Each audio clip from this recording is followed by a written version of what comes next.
Everyone keeps talking about the Carolinas like they're the final stronghold of the American dream: affordable homes, warm weather, booming jobs, and endless opportunity. But beneath the glowing headlines and influencer hype, something far more dangerous is unfolding.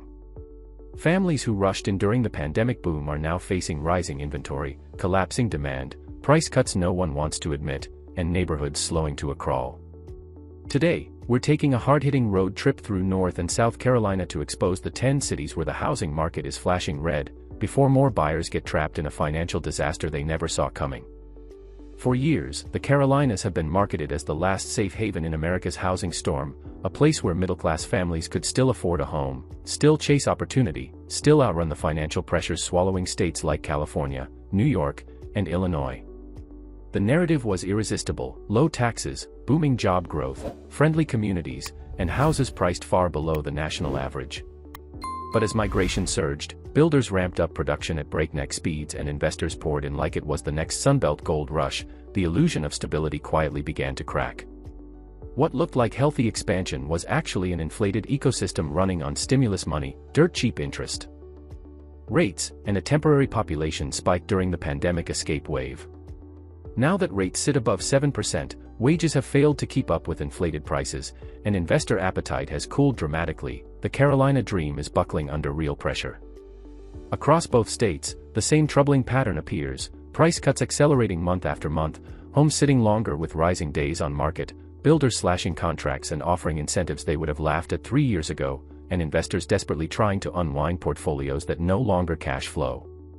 Family after family who rushed in during the frenzy now find themselves owning at the peak while demand collapses beneath them. Buyers pause, sellers panic, and the myth of endless upward growth is breaking in real time. This is why our journey through the Carolinas matters. The slowdown isn't isolated, and it isn't mild. It's widespread, uneven, and worse in places people assumed were bulletproof. The Carolinas are not escaping the national housing downturn. In many cities, they are leading it. And as we begin this road trip into the 10 markets flashing the strongest warning signs, you'll see that the story being sold to the public no longer matches the reality unfolding on the ground. Greenville is one of those cities that looks vibrant at first glance: college-town energy buzzing through the streets, new apartments rising downtown, restaurants full of ECU students, and fresh developments signaling growth. But beneath that surface-level optimism is a far harsher economic reality, one that's now colliding head-on with the housing market. Losing altitude fast. Over the past year, price reductions in Greenville have surged more than 25%, and that alone would be concerning. But the deeper issue is the city's 26% poverty rate, a structural weakness that sharply limits how much real buying power exists. When a market with low incomes suddenly faces pandemic-level prices and 7% interest rates, the entire system freezes, and that's exactly what's happening here.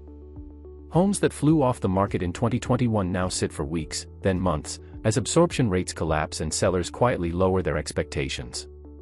Investors who targeted Greenville for student rentals are facing unexpected vacancies as enrollment patterns shift and affordability pressures push students to double up or move farther out. Some investors are already offloading properties after realizing the returns they projected no longer exist.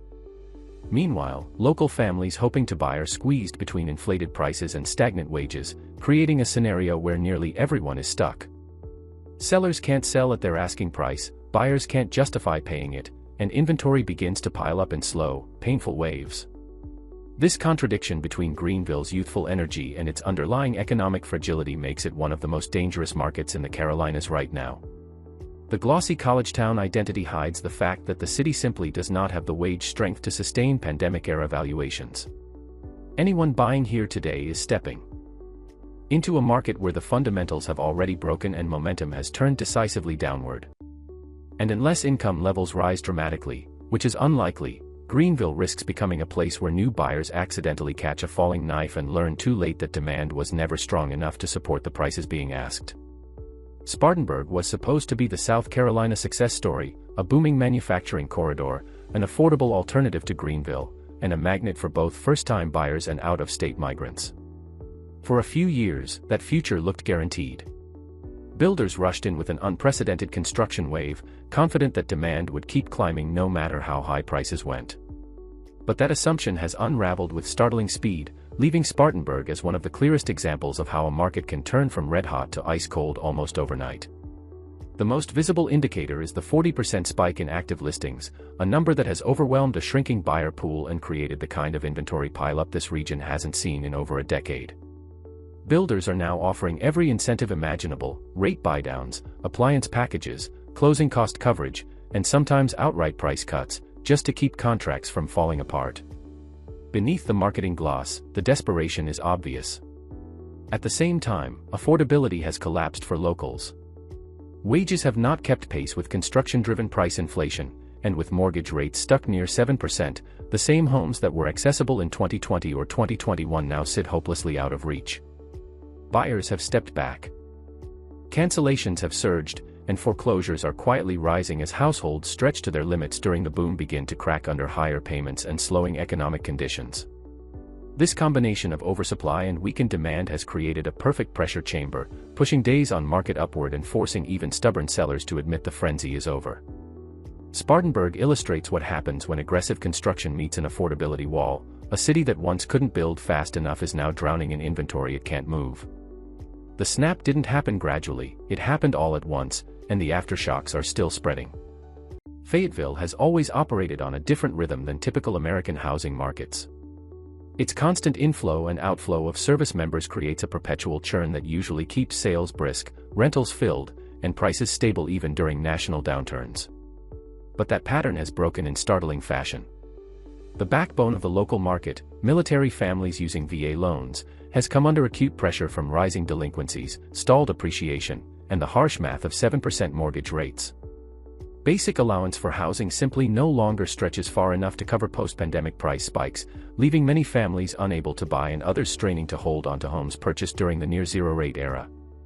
When PCS orders arrive, they often face a dilemma: they must move, but they cannot sell without taking a loss, creating a backlog of underwater owners who either rent out their homes at a deficit or fall behind on payments. The rental market offers no relief. Investor activity during the boom created a glut of mid-tier single-family rentals, many bought sight unseen by out-of-state landlords expecting endless military demand. But turnover is slowing, vacancies are rising, and rents are flattening or falling as supply exceeds what the transient population can absorb. Transactions have frozen across much of the city, with both buyers and sellers stuck in place, hoping conditions improve even as the numbers point in the opposite direction. For families, this creates a uniquely punishing dynamic. Military life forces mobility, but the market traps them, turning every relocation into a financial minefield. Fayetteville's downturn is not just another cooling market, it is a breakdown of a system that depended on constant motion. With investor homes sitting empty, underwater VA borrowers unable to exit, and affordability eroding month after month, Fayetteville is becoming a vivid example of what happens when a market built on churn suddenly loses the ability to move at all. Winston-Salem was one of the unexpected stars of the pandemic investment wave, a mid-sized city where flippers, private equity buyers, and Airbnb operators saw endless upside. For a while, they were right. Prices surged, inventory vanished, and any half-renovated bungalow could find a bidding war within days. But that era has ended with brutal clarity. The most glaring signal is the 22% drop in mortgage applications, a collapse that strips the market of first-time buyers, the very group who once fueled the city's flipping ecosystem. Without that steady demand, renovated properties that would have sold instantly in 2021 now sit untouched, forming an expanding shadow inventory of investor-owned homes that linger longer each month. Around 30% of active listings in Winston-Salem are now sitting for more than 30 days, an unheard-of figure during the boom. This stagnation is most concentrated among flips, where sellers cannot lower prices enough to overcome the affordability shock created by today's mortgage rates. Carrying costs are piling up, hard money loans are expiring, insurance premiums have surged, and holding these properties is draining cash from the very investors who once bragged about quick-turn profits.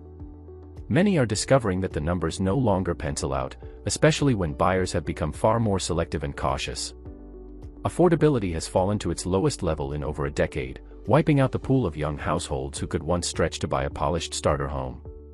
Some flippers are already walking away, while others slash prices in a race against rising months of inventory. Winston-Salem is watching a speculative machine sputter and stall. What was once an investor paradise has become a trap, and the panic is spreading as more owners realize their exit doors are closing. Colombia's housing crisis is not rooted in a lack of supply but in an overwhelming surge of the wrong kind of supply. During the boom years, Wall Street-backed investors and large institutional landlords flooded the region, snapping up thousands of mid-priced homes under the belief that steady military presence, stable state government employment, and rapid population inflow would guarantee rising rents forever. Instead, the opposite has happened.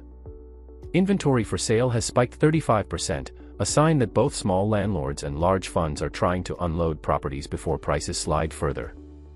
At the same time, rent growth has turned decisively negative, an unmistakable sign that Colombia has entered a full-blown rental recession. The sudden shift has created cascading problems. Investors who relied on rental income to cover mortgages are seeing vacancies rise and concessions explode as they compete for a shrinking pool of qualified tenants. Free months of rent, reduced deposits, gift cards, and aggressive discounts are now standard across entire neighborhoods that were once darlings of institutional acquisition. Days on market are rising sharply, and the domino effect is already visible. Desperate selling leads to lower comps, which drag down appraisals, which then erode equity for all nearby homeowners. Even well-maintained subdivisions are feeling the pressure as more investor-owned homes hit the market simultaneously, creating mini-gluts that weigh on values street by street. Large funds that once promised long-term stability are now retreating, quietly offloading blocks of homes or walking away from acquisitions they had under contract. Their exit magnifies the slowdown by removing yet another source of steady demand. Colombia's problem is no longer a simple cooling, it is a structural correction created by years of overinvestment, where too many landlords chased the same neighborhoods until the math broke. What remains is a city where the rental market is saturated, the for-sale market is wobbling, and property values are slipping under the weight of oversupply. Colombia is becoming one of the clearest examples of how investor saturation can turn an apparent boom into a painful, self-reinforcing decline. Greensboro has fallen into one of the strangest patterns in the Carolinas' housing slowdown, a market where almost nothing is happening because both sides have simply stopped moving. New listings have collapsed as homeowners cling to their sub-3% mortgages, refusing to trade them for loans that would triple their monthly payments. This lock-in effect has pushed sellers into a kind of quiet strike, where even those who might want to relocate, upgrade, or downsize simply shut the door on the idea. Yet the freeze on new listings hasn't prevented inventory from growing. Months of supply have doubled as stale, overpriced homes linger on the market far longer than expected, revealing a disconnect between what sellers believe their homes are worth and what buyers can realistically afford in an era of high borrowing costs. Home values appear stable on paper, but the stability is deceptive. Adjusted for inflation, prices are effectively falling, showing the market's underlying weakness. Buyers sense it, sellers feel it, and the tension has produced a surge in listing cancellations, now running around 15%, where homeowners test the waters, get no bites, and retreat rather than accept lower offers. Nowhere is this dynamic more visible than in the luxury segment. High-end homes that once sold quickly to out-of-state buyers flush with equity are now sitting idle, some for months, as the pool of qualified purchasers dwindles. The region's wages simply cannot support sustained demand at those price points, and the outside cash that once masked affordability issues has thinned considerably. In Greensboro's price-sensitive environment, overpaying is especially dangerous because appreciation is no longer guaranteed. Buyers who stretch to meet seller expectations risk stepping into a market that has already stalled and may soon slide. Greensboro has become a cautionary tale of a market caught in limbo, where no one wants to drop prices, no one wants to buy at current rates, and everyone is waiting for someone else to blink first. The result isn't a crash, but a suffocating stalemate that grows heavier each month. Raleigh spent the last decade cultivating a reputation as one of the most resilient and forward-moving housing markets in the country, powered by tech growth, major universities, and relentless migration. For years, analysts treated the city as nearly immune to downturns. But the same forces that pushed the market into the stratosphere have now left it sharply exposed. Prices are falling in several key zip codes, especially in areas saturated with new construction or dominated by buyers who stretched during the frenzy.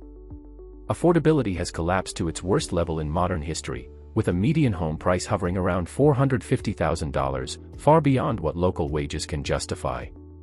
This mismatch was tolerable when mortgage rates hovered near zero and tech salaries inflated expectations, but those conditions have vanished. What remains is a market where the math no longer works for ordinary families. The cracks are most visible in new subdivisions, where builders who once boasted year-long waitlists are now slashing prices, offering rate buy-downs, and quietly canceling future phases of development.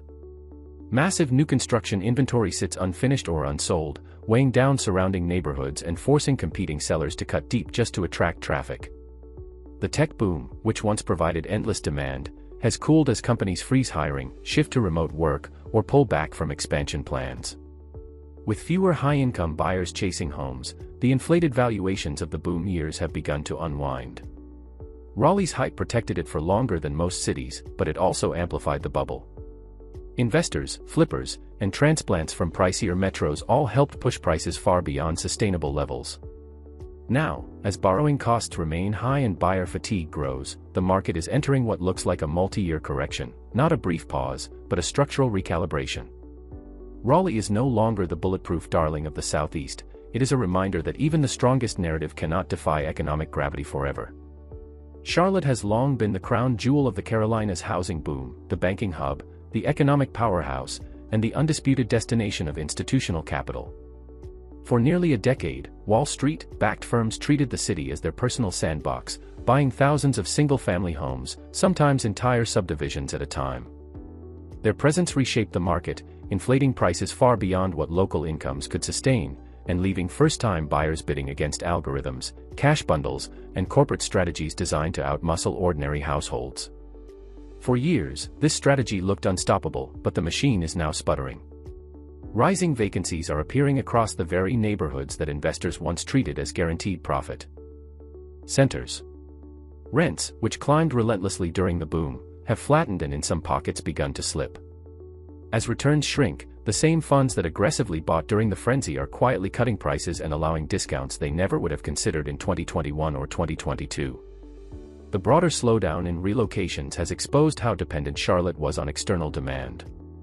The families arriving from New York, New Jersey, and California have thinned out as high mortgage rates suppress mobility nationwide. Without that inflow, inventory has risen steadily, and price softening is spreading through the suburbs, places like Gastonia, Concord, and Indian Trail, where new construction once sold months in advance. Builders are trimming margins, sellers are conceding ground, and corporate landlords are rebalancing portfolios by shedding underperforming properties. It's a quiet retreat, but its effects are unmistakable. For new buyers, the risks are significant. Purchasing in areas with heavy investor presence means stepping into neighborhoods where comps can swing violently based on corporate decisions, not market fundamentals. A single bulk sale can drop values overnight. Charlotte's transformation from a Wall Street playground into a warning zone is not the collapse of a city, but the unraveling of an artificially inflated ecosystem. The narrative of endless demand has dissolved, replaced by a market finally behaving according to its real, local economic limits. Myrtle Beach is the final reveal everyone needs to understand because it represents the most fragile and dangerous segment of the Carolina housing market, the tourist-dependent coastal zone. For years, investors snapped up condos, beach rentals, and short-term units with the belief that tourism would grow forever and that Airbnb revenue would cover any mortgage, no matter the price. But the illusion has shattered. Demand for condos has collapsed as buyers balk at rising insurance costs, stricter lending requirements, and volatile rental income. Listings have surged by more than 50%, flooding the market with units that no longer produce the returns investors once assumed were guaranteed. Many owners are now selling at reduced prices simply to escape ballooning HOA fees, special assessments, and regulatory uncertainty. Airbnb saturation has created a race to the bottom. Vacancy rates have climbed, nightly prices have dropped, and formerly bustling complexes are now dotted with empty hallways, unlit balconies, and dark windows even in peak seasons.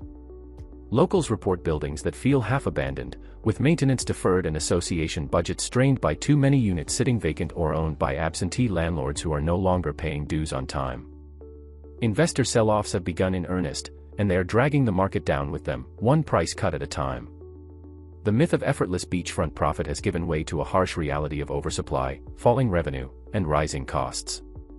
Tourist-dependent markets are always the first to fall and the last to recover because their entire value ecosystem rests on discretionary travel. When tourism wobbles, everything else collapses in slow motion. Myrtle Beach stands as a stark warning to anyone thinking of buying into hype. Pause, research, and understand the risk you're shouldering. As our Carolinas road trip closes, the message is simple: do not confuse a booming summer weekend with a healthy housing market. The signs are all here, and ignoring them comes at a steep price.